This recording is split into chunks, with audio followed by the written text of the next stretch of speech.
ان کی سمجھ اندھی ہوگی، انہیں سمجھ ہی نہیں آتا، سب کچھ بس برا ہی برا انہیں نظر آ رہا ہوتا ہے اور وہ برائی انہیں اچھی لگ رہی ہوتی ہے۔ آیت نمبر 100 میں ہے، اور کیا جب بھی ان سب نے کوئی عہد تو اسے پھینک دیا ایک گروہ نے ان میں سے، بلکہ ان میں سے اکثر نہیں، وہ سب ایمان لاتے۔ اب دیکھیں یہاں اللہ تعالیٰ بتا رہا ہے نا کہ یہاں پہ جتنی روشن دلیلیں ان کے لیے آئیں، ان کے لیے کوئی معنی نہیں رکھتی تھی، کیونکہ یہ نافرمان تھے، انہوں نے انکار ہی کرنا تھا۔ اب کتنے اللہ تعالیٰ نے بتا رہا ہے کہ ان لوگوں نے عہد کیا۔ دیکھیں سب سے پہلا عہد کیا تھا؟ عالم ارواح میں انہوں نے عہد کیا، انہوں نے وہ عہد بھلا دیا۔ اللہ تعالیٰ نے انہیں صلح رحمی کو حکم دیا، انہوں نے ظلم و ستم شروع کر دیے۔ اللہ نے حقوق اللہ کا کہا، انہوں نے نافرمانیاں شروع کر دی۔ اللہ نے حقوق العباد کہنے کا، انہوں نے قتل و غارت شروع کر دیے۔ کون کون سا عہد تھا جو ان لوگوں نے نہیں توڑا؟ انہوں نے عہد کیا تھا کوہ طور کا، دیکھیں پہاڑ ان کے اوپر سائے کی طرح اللہ تعالیٰ نے کھڑا کر دیا تھا تاکہ یہ لوگ ڈریں اس خوف سے کہ اللہ کی ہستی بہت بڑی ہستی ہے، اللہ کچھ بھی کر سکتا ہے۔ انہوں نے اس وقت ظاہر ایک دہشت آ گئی تھی ان کے اوپر، انہوں نے عہد کر لیا کہ ہم نے توریت کو یاد کرنا ہے اور اس پر عمل کرنا ہے، لیکن کیا ہوا؟ اس کے بعد وہ پھر بھول گئے۔ ایون نہ صرف توریت انہوں نے وہ بھولے، انہوں نے اپنی مرضی سے توریت میں اتنا رد و بدل کر دیا، اتنے غلط ملت اپنے مرضی کے عقیدے اور فتوے اور اپنی مرضی کے اس میں وہ ایڈیشن کرتے رہے کہ سب کچھ ہی ان کے کنسیپٹس ہی جو تھے وہ چینج ہو گئے سارے۔ تو یہاں اللہ تعالیٰ نے کہہ رہے کہ انہوں نے جتنے بھی انہوں نے عہد کیے ان سب کو انہوں نے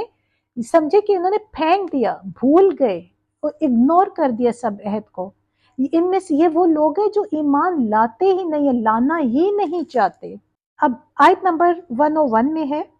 اور جب آیا ان کے پاس رسول اللہ کی طرف سے تصدیق کرنے والا اس کی جو ان کے پاس ہے، ڈال دیے گروہ نے ان سے جو سب دیے گئے کتاب، اللہ کی کتاب، پیچھے اپنی پیٹھوں کے، گویا وہ سب نہیں جانتے۔ اب یہاں پہ علماء یہود کے بارے میں ذکر ہے کہ جس وقت نبی آخر الزمان صلی اللہ علیہ وآلہ وسلم کی آمد کی پیشن گوئیاں ہو رہی تھی، تو انہوں نے ان پیشن گوئیوں کو چھپانے کی خاطر توریت کو نا پسی پش ڈال دیا۔ ایون وہ ایسے ہو گئی کہ جیسے وہ جانتے ہی نہیں ہیں۔ ایون جب ان کے عوام ان سے پوچھتے تھے کہ کیا یہ وہی نبی ہے جن کا تم ذکر کرتے، تو وہ ایسے ہو جاتے تھے جیسے وہ کچھ نہیں جانتے۔ وہ کہتے تھے کہ ہم یقین سے کچھ نہیں کہہ سکتے، یعنی وہ ایسا ریئلائز کرواتے تھے کہ انہیں کچھ علم ہی نہیں ہے، شاید یہ کنفرم نہیں ہے کہ یہ وہی نبی ہے یا وہ نبی نہیں ہے۔ اچھا دیکھیں، جب بھی کوئی مسلمان اپنے دین کی حقیقت کو، اس کی تعلیمات کو جھٹلاتا ہے نا، تو وہ بھٹک جاتا ہے، وہ پھر جادو ٹونے میں، ٹوٹکوں میں، تعویذات میں، عملیات کی طرف اس کا رخ ہو جاتا ہے۔ یہ کتنی بڑی بدقسمتی ہے، لیکن یہ بہت بڑی آزمائش بھی ہے نا، کیونکہ وہ اللہ کی تعلیم سے پیچھے ہٹ جاتا ہے، پھر وہ ٹوٹکوں میں، جادو ٹونوں کی طرف آ جاتا ہے۔ اب اللہ کی کتاب تو ہدایت کا سر چشمہ بن کر اترتی ہے نا انسان کے لیے، لیکن انسان کیا کرتے ہیں؟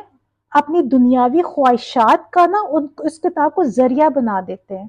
کیا کہ دشمن کو زیر کر دینا ہے۔ وہ سننے ہیں نا، بڑے بڑے وہ ایڈ بھی آ رہے ہوتے ہیں، محبوب قدموں تلے۔ اب وہ یہ قرآنی عملیات کا سہارا لینا شروع کر دیتے ہیں۔ اب دیکھیے دھندے ہمارے ہاں بھی کتنے عام ہیں۔ ایون سب سے زیادہ منافع بخش میرا خیال ہے کاروبار ہی یہ ہے، صرف اتنا لکھ دو، ساس سے چھٹکارا، یا محبوب قدموں تلے، یا شادی شدہ زندگی جو میاں بیوی ان کے درمیان طلاق اگر کسی نے کروانی ہے تو بس آپ یہ والا عمل کریں، ان کی طلاق ہو جائے گی۔ ایسے اللہ معاف کرے، اور یہ چیز بہت عام ہے، اور لوگ پاگل ہوئے ہیں، لوگ شارٹ کٹ ڈھونڈتے ہیں، لوگ یہ نہیں ڈھونڈتے کہ یہ نہیں چیک کر رہے ہوتے کہ اس کے پیچھے وہ اپنی آخرت خراب کر رہے ہیں، ہونا کچھ بھی نہیں ہے۔ ہاں جہاں اللہ نے ان کو آزمائش میں ڈال کے ان کو بھٹکانا ہوتا ہے تو وہاں ان کی یہ خواہشیں پوری کروا دیتا ہے۔ کروانے والا میرا اللہ ہی ہے، اللہ چاہتا ہے تو پورا کرواتا ہے عمل، اللہ نہیں چاہتا تو کسی کو کوئی فائدہ بھی نہیں ہوتا۔ آیت نمبر 102 میں، اور ان سب نے پیروی کی اس کی جو پڑھتے تھے شیاطین سلیمان علیہ السلام کی بادشاہت پر، اور نہیں کفر کیا سلیمان علیہ السلام نے، اور لیکن سب شیطانوں نے کفر کیا۔ وہ سب سکھاتے لوگوں کو جادو، اور جو نازل کیا گیا 2 فرشتوں پر، بابل میں ہاروت اور ماروت پر، اور نہیں وہ دونوں سکھاتے تھے کسی ایک کو یہاں تک کہ وہ دونوں کہہ دیتے بے شک ہم آزمائش ہیں تو مت کفر کر، پھر بھی وہ سب سیکھ لیتے ان دونوں سے جو وہ سب جدائی ڈالتے اس سے، آدمی کے درمیان اور اس کی بیوی کے، حالانکہ نہیں وہ سب نقصان پہنچانے والے اس سے کسی کو مگر اللہ کے حکم سے، اور وہ سب سیکھتے ہیں جو وہ انہیں نقصان دیتا اور نہ وہ انہیں نفع دیتا، اور البتہ تحقیق ان سب نے جان لیا، البتہ جو اسے خریدے نہیں ہے اس کے لیے آخرت میں کوئی حصہ، اور البتہ برا ہے جو ان سب نے بیچ ڈالا اس کے بدلے اپنی جانوں کو، کاش وہ سب جانتے ہوتے۔ اب دیکھیے کھلا میرے اللہ نے ہمیں بتا دیا ہے کہ کیسے یہ، اب جیسے ہماری یہ بھی امت ہے نا، ہم اپنے آپ کو بھی پہلے تو کنسیڈر کریں، کیونکہ ناؤز باللہ ہم بھی بہت آگے جا چکے ہیں، ایون شاید ان سے آگے جا چکے ہوں گے۔ ہم نے بھی تو صرف یہ چیز دیکھ لی ہے نا، قرآن پاک کو ہم نے نہیں سمجھنا، ہم نے نہیں پڑھنا، ہاں کسی نے بتا دیا کہ یہ چیز اس پہ عمل کرو گے تو ہو جائے گا، اور پاگل ہو جاتا ہے انسان، چلے کاٹنا شروع کر دیتا ہے، تہجد کے لیے اٹھتا نہیں ہے لیکن غلط کاموں کے لیے 40-40 دن کے چلے کاٹنا شروع کر دیتا ہے۔ اب یہ بنی اسرائیل کا بھی سیم یہی حال تھا، آپ سمجھے کہ کاربن کاپی ہے۔ اب اللہ تعالیٰ یہاں کہہ رہے کہ یہ جنات کو اللہ تعالیٰ نے حضرت سلیمان کے تابع کیا ہوا تھا۔ دیکھیے حضرت سلیمان علیہ السلام کی پرسنالٹی، ان کو تو میرے رب نے ایسے ایسے معجزے دیے کہ اس کے بعد اور اس سے پہلے دنیا میں کسی کو نہیں ملے۔ ہوا پہ ان کا کنٹرول، ایک ایک مہینے کی مسافت ان کی صبح کی اور ایک ایک مہینے کی مسافت ان کی شام کی ہوتی تھی۔ پرندے ان کے پرندوں کی بولی وہ سمجھتے تھے، جنات ان کے انڈر تھے۔ دیکھیے حضرت سلیمان علیہ السلام کا جو دور تھا وہ تھا ایک جادو ٹونوں کا، اس ٹائم جنات تھے۔ اب اس زمانے میں انسانوں کا جنات کے ساتھ نا میل ملاپ بہت زیادہ تھا، اٹھنا بیٹھنا بہت زیادہ تھا۔ دیکھیے آلریڈی ہم پڑھ چکے ہیں نا، حضرت آدم علیہ السلام کے وقت زمین میں جنات تھے نا۔ اب دیکھیے شیطان ابلیس جو ہے یہ بھی تو جنات میں سے تھا نا، اور وہ نیچے کتنا فساد کھڑا کرتے تھے زمین میں، تو پھر یہ تو سلیمان علیہ السلام کے تابع کر دیا تھا جنات نے، تو وہ کچھ کر نہیں سکتے تھے۔ لیکن چونکہ اس دور میں انسانوں کا اور جنات کا آپس میں اٹھنا بیٹھنا بہت تھا، تو یہ کیا کرتے تھے، جنات ان کو جادو سکھاتے تھے۔ دیکھیے اب اس آیت میں اللہ تعالیٰ نے کھلا بتا دیا، اور سلیمان نے کبھی کفر نہیں کیا، بلکہ یہ تو شیاطین تھے جو کفر کرتے تھے، وہ لوگوں کو جادو سکھاتے تھے۔ جادو ایک کفر ہے، لیکن اندازہ لگائیں آج کل بھی نقش سلیمانی کے طور پر ہمیں بہت کچھ سننے کو مل جاتا ہے، اور بعض مسلمان جو وہ ابھی بھی نعوذ باللہ حضرت سلیمان علیہ السلام کی طرف سے ہی اس کو منسوب کرتے ہیں، اور یہ سلسلہ بھی جا رہا ہے، اسی طرح جاری و ساری ہے۔ اب یہاں اللہ تعالیٰ کہہ رہے ہیں کہ اللہ تعالیٰ نے 2 فرشتے بھیجے تھے، ہاروت اور ماروت، بابل شہر میں۔ بابل عراق کا جو ہے یہ پرانا نام ہے۔ اب جس ٹائم یروشلم پر حملہ کرنے والا بخت نصر تھا وہ یہیں کا بادشاہ تھا، عراق کا۔ نمرود بھی بابل کا بادشاہ تھا۔ نمرود دیکھیں ایسا لقب ہے جیسے فرعون لقب تھا نا مصر کے بادشاہوں کا، ایسے نمرود لقب تھا عراق کے بادشاہوں کا۔ حضرت سلیمان کے دور حکومت میں جنات اور انسانوں کے کیونکہ بہت میل جول تھا، اس وجہ سے جنات لوگوں کو جادوگری کی تعلیم دیتے تھے، اور اللہ تعالیٰ نے پھر لوگوں کی آخری آزمائش کے لیے کہ واقعی ہی یہ سمجھیں گے یا اسی گناہ کی دلدل میں دھنستے چلے جائیں گے، انہوں نے 2 فرشتے زمین پہ بھیجے جو انسانی شکل میں آئے اور لوگوں کو جادو سکھاتے تھے۔ اچھا یہ بات اللہ تعالیٰ نے دیکھے واضح کر کے بتا دی ہے کہ فرشتے خود سے کچھ نہیں کرتے تھے، اللہ کے حکم کے تابع ہوتے ہیں نا فرشتے، اور وہ پہلے بتاتے تھے ان لوگوں کو کہ دیکھو جادو کفر ہے، ہم سے مت سیکھو، ہم تمہارے لیے آزمائش بن کر آئے ہیں۔ اب یہ لوگ سمجھے نہ سمجھے یہ ان کی اپنی بدقسمتی، ان کا اپنا فیصلہ تھا، لیکن لوگ اس بات کے باوجود، سننے کے باوجود لوگ سیکھتے تھے۔ یعنی آپ یہ سمجھیں کہ خباثت ان کے اندر پوری کی پوری گھر کر چکی تھی۔ ایون وہ پہلے بتا دیتے تھے، وہ وارن کر دیتے تھے، اور سب سے زیادہ وہ کیا لوگ سیکھتے تھے، وہ سیکھتے تھے کہ کوئی ایسا جادو، ایسا تعویذ گنڈا، ایسا جادو ٹونا جس کے ذریعے میاں بیوی کے درمیان جدائی ڈال دی جائے۔ دیکھیں ازل سے لے کے ابا تک سب سے زیادہ فساد اس پہ ہے، شوہر اور بیوی کے درمیان جدائی ڈالنا اور لوگوں کے گھروں میں فساد ڈالنا۔ اس طرح کے کام دیکھا جائے تو ابھی بھی اسی طرح جاری ہے، اسی طرح ابھی بھی عورتیں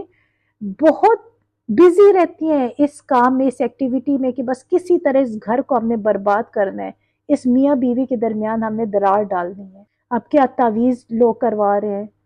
وہ جادو ٹونے لوگ کروا رہے ہوتے ہیں، نہیں دیکھتے کہ وہ کس حد تک کفر میں دھنسی جا رہے ہوتے ہیں، اتنے بس وہ حسد میں، بخیلی میں، اور کیا کہتے ہیں کہ دشمنی میں اس ایکسٹریم لیول میں پہنچ جاتے ہیں، پھر انہیں اچھا برا سچ باطل کچھ سمجھ نہیں آ رہا ہوتا۔ ایمان کا تقاضا ہے کہ بندہ جب اللہ پہ یقین کرتا ہے تو وہ اس حد تک یقین کرے کہ اس کو معلوم ہونی چاہیے یہ بات کہ فائدہ بھی صرف اللہ ہی پہنچا سکتے ہیں اور نقصان بھی صرف اللہ ہی کی ذات دے سکتی ہے۔ اللہ کے مرضی کے بغیر پتا بھی نہیں ہل سکتا،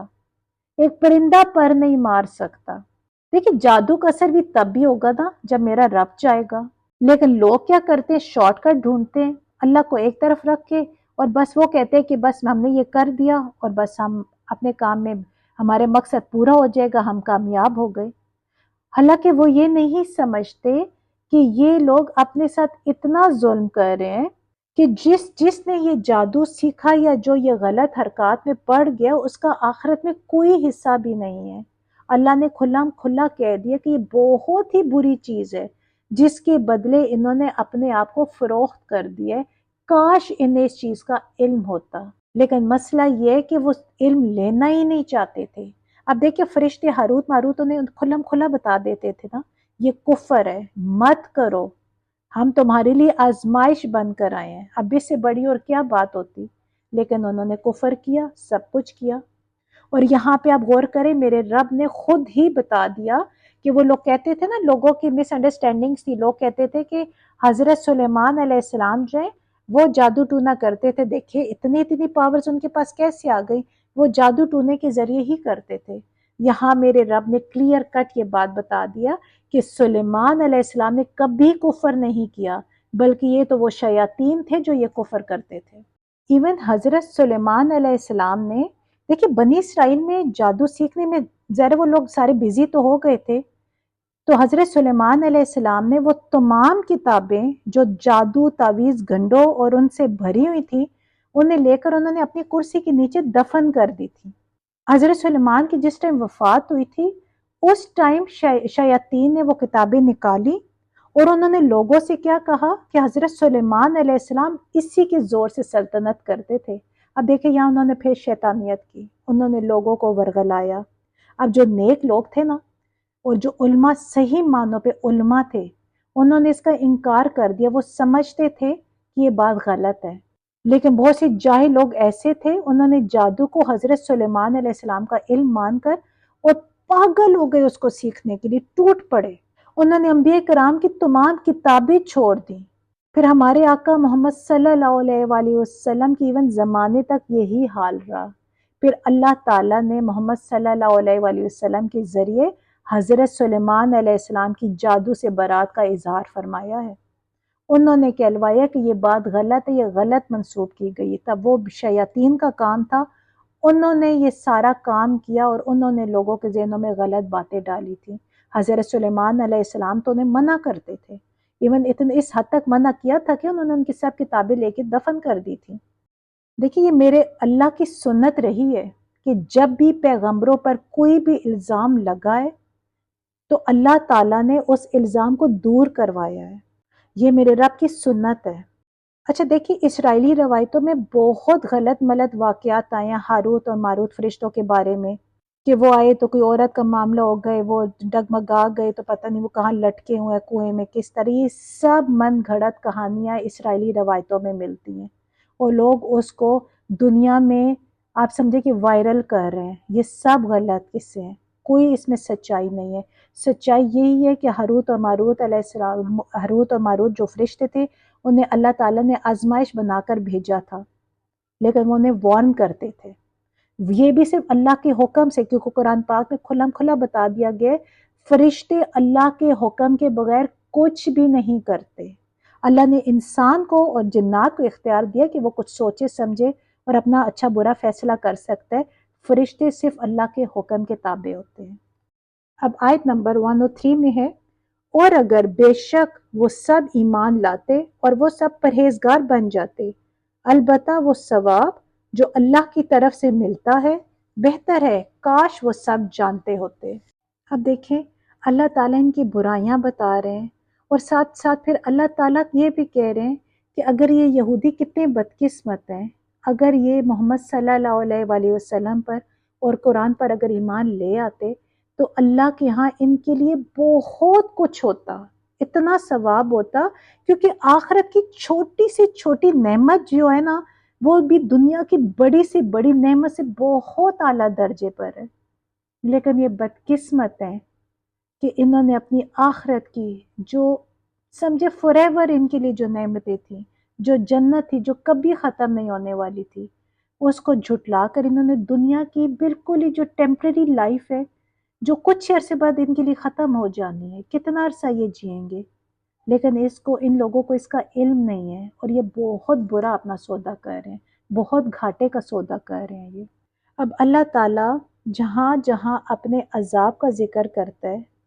ان کی بری آخرت کا ذکر کرتا ہے کہ ان کا ٹھکانہ بہت برا ہے آخرت میں، وہاں پہ اللہ تعالیٰ یہ بھی یاد دہانی کراتا ہے کہ کاش یہ اللہ کی بات مان لیتے تو ان کے لیے بہت ہی اچھا ٹھکانہ ہوتا آخرت میں۔ یہ بات صرف بنی اسرائیل کے لیے نہیں ہے، یہ بات ہم سب کے لیے،